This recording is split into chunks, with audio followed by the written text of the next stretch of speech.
Hello everyone, स्वागत है आपका हमारे यूट्यूब चैनल पर। आज हम देखेंगे एड ग्रेड अभ्यास पुस्तिका सामाजिक विज्ञान कक्षा 6 सामाजिक विज्ञान में आज हम देखने वाले हैं पार्ट 3। पिछली वीडियो में मैंने आपको पार्ट 1 और पार्ट 2 के प्रश्न उत्तर करवाए थे, जिनके लिंक मैं आपको नीचे डिस्क्रिप्शन में दे रही हूँ, जहाँ से आप दोनों वीडियो देख सकते हैं। साथ ही साथ अगर अभी तक आपने हमारे चैनल को सब्सक्राइब नहीं किया है तो चैनल को सब्सक्राइब करें और वीडियो को भी लाइक करें। आने वाली हर हेल्पफुल वीडियो आप तक पहुंचती रहे। चलिए शुरू करते हैं आज का चैप्टर। वीडियो को शुरू से अंत तक ज़रूर देखें, क्योंकि इसी में आज हम सभी प्रश्न उत्तर करने वाले हैं। कक्षा 6 सामाजिक विज्ञान अध्याय 3 पाठ का नाम है स्थल रूप एवं जीवन। पाठ का नाम हमें दिया है स्थल रूप एवं जीवन। आइए शुरू करते हैं इसके प्रश्न उत्तर। पहला प्रश्न हमें दिया है, सही विकल्प चुनकर लिखिए। प्रश्न नंबर 1, पर्वतीय क्षेत्रों में रहने वाले लोगों की आय का मुख्य साधन क्या है। जो पर्वतीय क्षेत्र में लोग रहते हैं उनकी आय का साधन हमें बताना है। आय का साधन से मतलब है उनकी कमाई का साधन हमें बताना है। तो उत्तर है हमारा पर्यटन। ऑप्शन सी हमारा राइट आंसर है। इसके बाद है प्रश्न नंबर 2, पर्वत स्थलाकृति से कौन सा तथ्य संबंधित नहीं है। कौन सा तथ्य इन चारों में से संबंधित नहीं है हमें बताना है। उत्तर हमारा है ऑप्शन डी राइट आंसर, गोलाकार शीर्ष होते हैं। इसके बाद है प्रश्न नंबर 3, समुद्र तल से किसी वस्तु या लक्ष्य की ऊंचाई कहलाती है। मान लीजिए हमारा समुद्र तल है, इस समुद्र तल से कोई भी पक्षी है जो उड़ रहा है, उसकी समुद्र तल से पक्षी की ऊंचाई को हम क्या बोलेंगे। तो उत्तर हमारा होगा ऑप्शन सी तुगंता। उसे क्या कहेंगे हम, तुगंता कहेंगे। प्रश्न नंबर 4 है, वर्षण का सामान्य रूप है। वर्षण का सामान्य रूप हमें बताना है। ऑप्शन सी राइट आंसर है, ओले गिरना। ओले गिरना वर्षण का सामान्य रूप है। प्रश्न नंबर 5 आपने देखा है। प्रश्न नंबर 5 है, पर्वतीय वनों में देवदार वृक्ष की विशेषता नहीं है। देवदार वृक्ष की विशेषता नहीं है बताना है हमें। तो उत्तर हमारा है, पत्तियां छोटी व गोलाकार होती हैं। ऑप्शन सी हमारा राइट आंसर है। इसके बाद प्रश्न नंबर 6 पर हम आते हैं, जहाँ हमें से पूछा है प्रश्न नंबर 6, मांस और लाइकेन अधिक ऊंचाई पर पाए जाने वाले क्या है। जो मांस और लाइकेन है वो अधिक ऊंचाई पर पाए जाने वाले क्या है, एक सूक्ष्म जीव है। ऑप्शन ए राइट आंसर है। प्रश्न नंबर 7 है, मरुस्थलीय क्षेत्रों में सामान्य रूप से पाई जाने वाली वनस्पति। जो मरुस्थलीय क्षेत्र होता है, रेगिस्तानी क्षेत्र होता है, वहाँ पर कौन सी वनस्पति पाई जाती है। तो हमारा उत्तर है option B right answer, cactus जो होती है मरुस्थलीय स्तर यानी कि रेगिस्तान में पाए जाने वाला एक पौधा है। प्रश्न नंबर 8 है, पहाड़ों के बीच का एक निचला क्षेत्र जिसमें प्राय नदी अथवा जलधारा बहती है उसे हम क्या कहते हैं। ऑप्शन सी राइट आंसर, घाटी उसे हम कहते हैं। प्रश्न नंबर 9 है, दक्षिण अफ्रीका के जम्बेजी नदी पर जलप्रपात स्थित है। जो दक्षिण अफ्रीका है वहाँ पर जम्बेजी नदी है, वो किस नाम से है। तो वो है विक्टोरिया जलप्रपात। कौन सा जलप्रपात है, विक्टोरिया जलप्रपात है। प्रश्न नंबर 10 है, मैदानी भूभाग में लोगों का मुख्य आर्थिक व्यवसाय नहीं है। जहाँ मैदानी भूभाग यानी कि जो समतल भूभाग होता है वहाँ पर आर्थिक व्यवसाय नहीं है हमें बताना है। तो ऑप्शन सी हमारा राइट आंसर है, पर्यटन। पर्यटन जो है वो मैदानी भूभागों के लिए नहीं है, वो पर्वतीय क्षेत्र वालों के लिए है। जो मैदानी भूभाग वाले हैं उनका आय का स्रोत यानी कि कमाई का साधन क्या है, पशुपालन करना, कृषि करना और मत्स्य पालन करना है। पर्यटन इसका सही आंसर होगा। इसके बाद है प्रश्न नंबर, दिए गए शब्दों में से चुनकर रिक्त स्थान भरिए। हमें कुछ शब्द दिए गए हैं, इन्हें सही रिक्त स्थान में हमें भरना है। तो आइए शुरू करते हैं। फर्स्ट नंबर ए नंबर पे हमसे पूछा है प्रश्न, पर्वतारोही बछेंद्री पाल के प्रोत्साहन एवं प्रशिक्षण से प्रेरित होकर कृत्रिम पैर से ने माउंट एवरेस्ट पर चढ़ाई की। किसने की थी माउंट एवरेस्ट पर चढ़ाई। तो उत्तर होगा अरुणिमा अरुणिमा अरुणिमा सिन्हा ने की थी। अरुणिमा सिन्हा ने की थी। ऑप्शन ए हो जाएगा हमारा। इसके बाद है बी नंबर पे प्रश्न है, पश्चिमी यूरोप में आल्प्स का सबसे ऊंचा पर्वत है। आल्प्स का सबसे ऊंचा पर्वत है। तो उत्तर हमारा हो जाएगा, उस पर्वत का नाम है माउंट ब्लॉक। क्या है, माउंट ब्लॉक है बी नंबर पे। इसके बाद है सी नंबर पे प्रश्न है, पर्वतीय भूखंड के एक बड़े भाग या चट्टान का अकस्मात टूटकर गिरना है। पर्वतीय भूखंड के एक बड़े भाग में चट्टान का अकस्मात टूटकर गिरना क्या है? एक भूस्खलन है। यहाँ पर आप लिख सकते हैं भूस्खलन, भूस्खलन है। प्रश्न नंबर डी, तिब्बत का पठार जो कि विश्व का सबसे ऊंचा पठार है, जिसे कहते हैं तिब्बत का जो विश्व का सबसे ऊंचा पठार है उसे क्या कहते हैं? तो उसे कहते हैं विश्व की छत। उसे क्या कहते हैं? विश्व की छत कहते हैं। विश्व की छत कहते हैं। ऑप्शन डी हमारा हो जाएगा विश्व की छत। इसके बाद है ई नंबर पे, दो या दो से अधिक नदियों के मिलने का स्थान कहलाता है। तो दो या दो से अधिक नदियों का मिलने का स्थान क्या कहलाता है? संगम कहलाता है। प्रश्न नंबर ए, सहारा मरुस्थल में स्थित है। जो सहारा मरुस्थल विश्व का सबसे बड़ा मरुस्थल है वो कहाँ पर स्थित है? तो वो है अफ्रीका में। कहाँ पर स्थित है? अफ्रीका में स्थित है। इसके बाद हम आते हैं अपने अगले प्रश्न की ओर, जहाँ हमसे पूछा है यमुना और घाघरा की सहायक नदियां हैं। तो यमुना और घाघरा गंगा की सहायक नदियां हैं। किसकी सहायक नदियां हैं? गंगा की सहायक नदियां हैं। ज्वालामुखी की सक्रियता के कारण दक्षिण भारत में बना पठार है। ज्वालामुखी के कारण दक्षिण भारत में जो पठार बना है कौन सा पठार है? वो है दक्कन का पठार। दक्कन का पठार, दक्कन का पठार है। इसके बाद है अचानक प्रचंड तूफान सहित वर्षा होना कहलाता है। तो क्या कहलाता है? बादल फटना। बादल फटना कहलाता है। बादल फटना कहलाता है। लास्ट प्रश्न है, पूर्वी अफ्रीका का पठार और के खनन के लिए प्रसिद्ध है। कौन से खनन के लिए प्रसिद्ध है? तो सोने और हीरे, सोने और हीरे के खनन के लिए प्रसिद्ध है। आइए हम देखते हैं अति लघुत्तरीय प्रश्न। अति लघुत्तरीय प्रश्न उत्तर करने से पहले अगर अभी तक आपने हमारे चैनल को सब्सक्राइब नहीं किया, चैनल को सब्सक्राइब करें, साथ ही साथ वीडियो को लाइक करके अपने सभी दोस्तों के साथ ज़रूर शेयर करें। अगर आप इस पार्ट की PDF चाहते हैं तो उसके लिए हमारे टेलीग्राम चैनल को ज्वाइन कर सकते हैं, जिसकी लिंक मैं आपको नीचे डिस्क्रिप्शन में दे रही हूँ, जहाँ से आप इसकी PDF को डाउनलोड कर सकते हैं, जिससे आपको फ्री में लिखने पढ़ने में आसानी होगी। PDF के लिए आपसे कोई पैसा नहीं लिया जाएगा, फ्री में आप इसे टेलीग्राम चैनल से डाउनलोड कर सकते हैं। आइए शुरू करते हैं हम अपने प्रश्न उत्तर, जहाँ हमसे सबसे पहले प्रश्न पूछा है अति लघुत्तरीय प्रश्न नंबर 1 है, गंगा नदी किस पर्वतमाला से निकलती है? गंगा नदी कौन से पर्वत से निकलती है हमें बताना है। तो उत्तर है गंगा नदी हिमालय पर्वतमाला से निकलती। कहाँ से निकलती? हिमालय पर्वत से निकलती है। प्रश्न नंबर 2, आपका विद्यालय किस प्रकार की स्थलाकृति पर स्थित है? तो जो हमारा विद्यालय है वो मैदानी स्थलाकृति पर है। हमारा विद्यालय की स्थलाकृति मैदानी है। प्रश्न नंबर 3 है, माध्यम समुद्र तल से क्या आशय है? माध्य समुद्र तल से क्या आशय है? उत्तर है समुद्र की सतह का औसत स्तर। समुद्र की सतह का औसत स्तर, इसे माध्य समुद्र तल भी कहते हैं। प्रश्न नंबर 4 है, पर्वतीय जीवों को आश्रय कहाँ मिलता है? जो पर्वतीय जीव है उन्हें रहने के लिए आश्रय कहाँ मिलता है? तो उत्तर है पर्वतीय जीवों का आश्रय घने वन, बहती नदियाँ, झीलें, घास के मैदान और कदराएं से मिलता है। किससे मिलता है उन्हें? घने वन, बहती नदियाँ, झीलें, घास के मैदान और कदराएं से। प्रश्न नंबर 5, छोटा नागपुर का पठार क्यों प्रसिद्ध है? उत्तर है हमारा छोटा नागपुर का पठार लोह, कोयला और मैग्नीज के भंडार से प्रसिद्ध है। किस लिए प्रसिद्ध है? लोहा, कोयला और मैग्नीज के भंडार से। प्रश्न नंबर 6 हमसे पूछा है, वर्तमान में सिंचाई वर्षा के अलावा अन्य किन स्थानों से की जाती है? वर्तमान में जो सिंचाई है, खेतों में जो हम सिंचाई करते हैं वो वर्षा के अलावा और किन किन साधनों से की जाती है?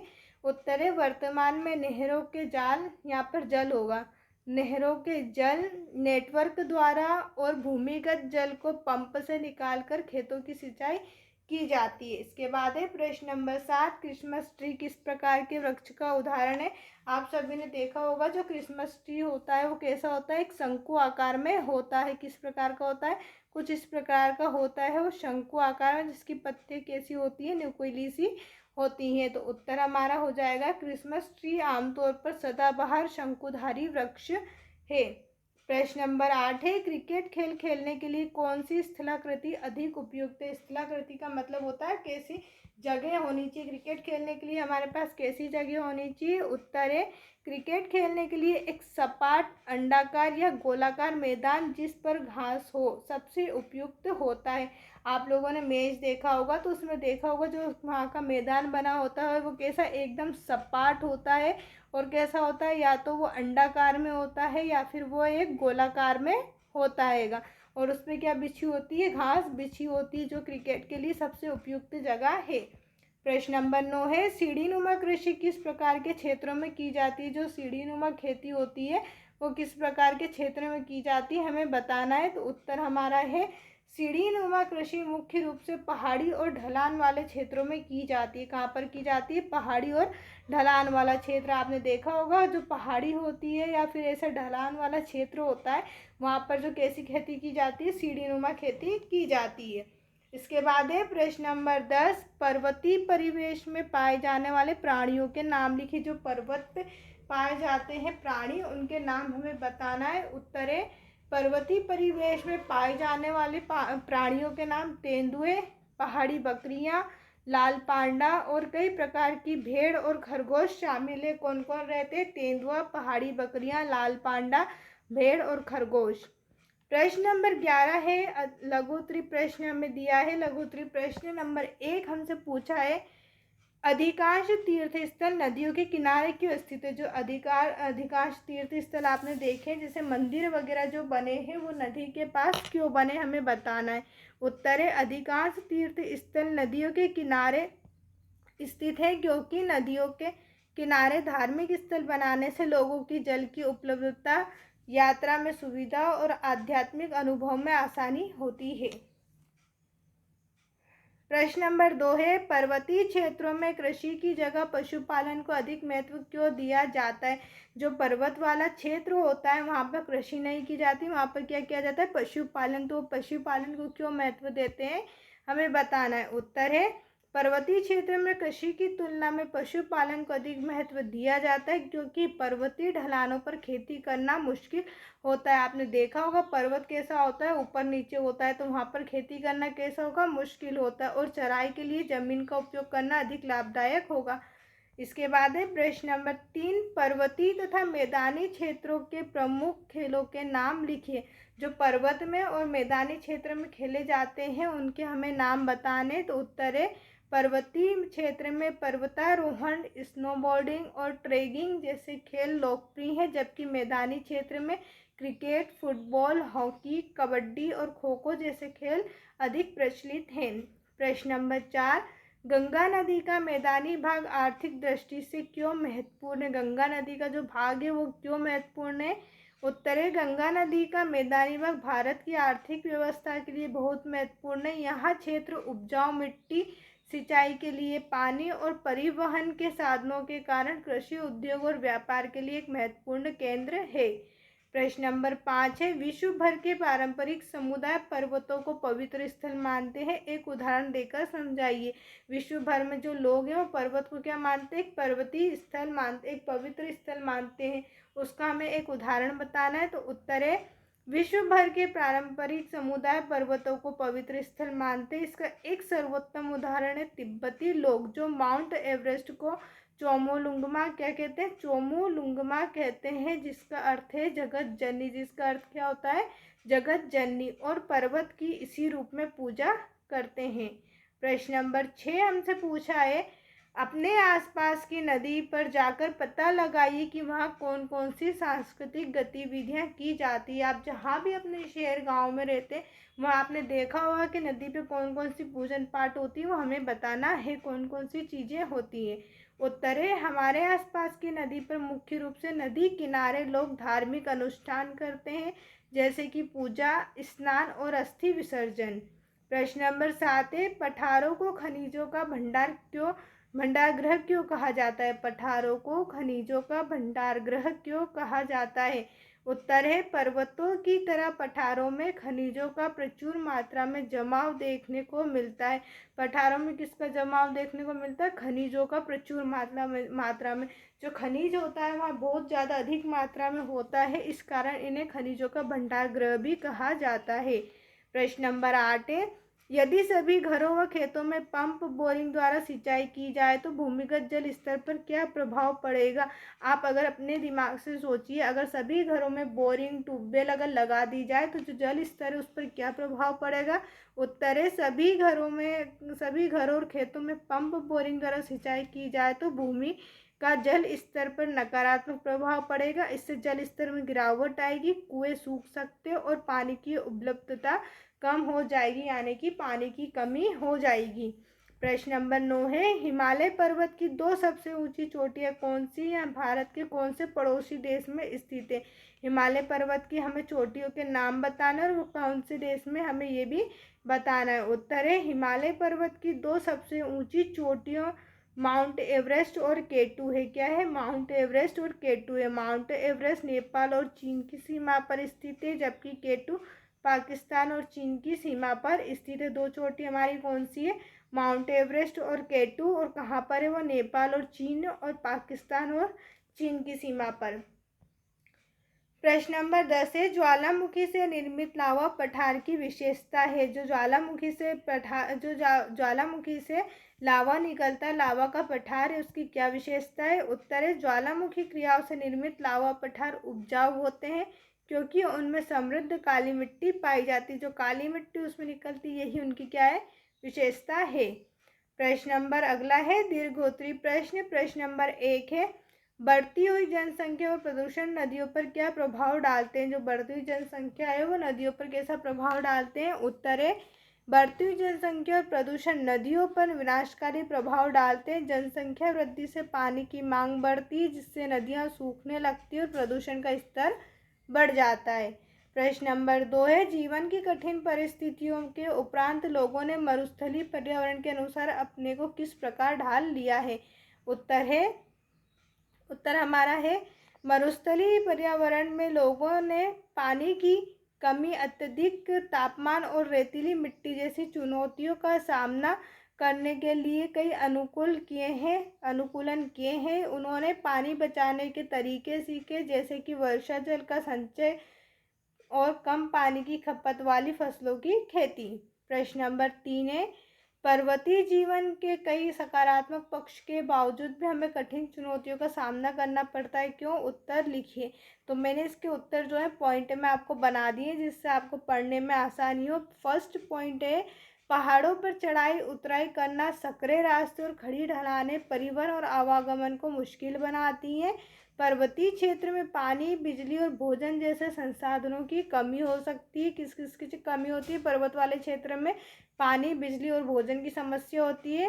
नंबर 3 है, भूकंप, भूस्खलन, हिमस्खलन और बाढ़ जैसी प्राकृतिक आपदाएं पर्वतीय क्षेत्र में आम है, जो जानवर और संपत्ति को भारी नुकसान पहुंचाते। भूस्खलन, हिमस्खलन जैसी प्राकृतिक आपदाएं ज़्यादा होती हैं वहाँ पर। इसके बाद है प्रश्न नंबर 4, पर्यटन का स्वास्थ्य की दृष्टि से क्या महत्व है। उत्तर है पर्यटन का स्वास्थ्य की दृष्टि से बहुत महत्व है। यहाँ न केवल शारीरिक और मानसिक स्वास्थ्य को बेहतर बनाने में मदद करता है, बल्कि सामाजिक और आर्थिक कल्याण में भी योगदान देता है। आज का लास्ट प्रश्न है प्रश्न नंबर 5, पर्वत, पठार व मैदान एक दूसरे से किस प्रकार भिन्न है, चित्र सहित समझाइए। पर्वत, पठार और मैदान हमें बताना है किस प्रकार भिन्न है। तो उत्तर है पर्वत भूभाग होते हैं जो आसपास के क्षेत्र में ऊंचे उठे हुए होते हैं। पठार सपाट शीर्ष वाले ऊंचे भूभाग होते हैं और मैदान समतल या लगभग समतल भूभाग होते हैं। पर्वत कैसे होते हैं, पर्वत वे भूभाग होते हैं जो आसपास के क्षेत्र में उठे होते हैं। आसपास के क्षेत्र में कुछ इस तरीके से जो उठे हुए होते हैं वो क्या होते हैं, पर्वत होते हैं। और पठार कैसे होते हैं, सपाट शीर्ष से ऊंचे वाले, सपाट शीर्ष कुछ इस तरीके से जो होते हैं वो हमारे क्या होते हैं, ये पठार होते हैं। और मैदान आपने देखा होगा जो एकदम समतल और सपाट होता है वो हमारा क्या होता है, मैदान होता है। कुछ इस तरीके से आप उसका डायग्राम भी बना सकते हैं। आई होप आपको सारे प्रश्न उत्तर समझ में आ गए होंगे। अगर अभी भी आपको कोई डाउट है तो आप हमें कमेंट करके बता सकते हैं। साथ ही साथ अगर अभी तक चैनल को सब्सक्राइब नहीं किया है तो सब्सक्राइब करें और वीडियो को लाइक करके अपने सभी दोस्तों के साथ शेयर ज़रूर करें। चैप्टर की पीडीएफ के लिए आप हमारे यूट्यूब चैनल को टेलीग्राम चैनल को जो है ज्वाइन कर सकते हैं, जहां से आपको पीडीएफ प्राप्त हो जाएगी फ्री में, जिससे आपको क्वेश्चन आंसर पढ़ने में आसानी होगी। देखने के लिए आपका बहुत बहुत धन्यवाद।